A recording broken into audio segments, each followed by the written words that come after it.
Hello' everyone, কি খবৰ? আজি আছে ভাচানৰ দিনা। ইয়াৰ কামৰ ছুটি আছিলে, সেইবাবে ভাবিলোঁ কি মাহঁতৰ ঘৰৰ ফালে অলপ ফুৰি আহোঁ বুলি, কাৰণ এইকেইদিন ক'তো যোৱাই হোৱা নাই। আৰু এইটো দেখিছেনে, মানকটা পূজা, মানকটা পূজাখন আমাৰ ঘৰৰ একেবাৰে ওচৰতে হয়। এইখন পূজালৈ যে আগতে সৰু থাকোঁতে পাক যে আহোঁ নহয়, দিনটোত প্ৰায় 10 পাকতকৈ ওপৰে আহোঁ পূজাখনলৈ বুলি।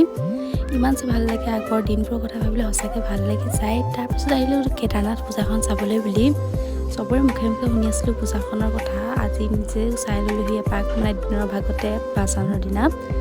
আৰু তাৰপিছত খালোঁ ফুচকা আচলতে আমি খালোঁ জ্বলা ফুচকা আৰু নিয়ৰে খাইছে মিঠা ফুচকা। সি যিহেতু জ্বলা খাব নোৱাৰে। আৰু মাহঁতৰ লগত খালোঁ ভাত, মাংস, মাছ আৰু মাছৰ জোল। মাহঁতৰ ঘৰতে ভাতটো খাই ল'লোঁ। আৰু তাৰপিছত খালোঁ এটা প্ৰিংকল চাৰি পিঠা, লগত লৈ লৈছোঁ শুকান গাখীৰ। তাৰপিছত ঘৰলৈ বুলি ঘূৰি আহিলোঁ। ঘৰলৈ ঘূৰি অহাৰ সময়ত যে ইমান ভিৰ পালোঁ নহয় ৰাস্তাত ভাচানৰ কাৰণে। আজি ভিডিঅ'টো ইমানে লাইক কৰিছোঁ। Bye bye, love you all.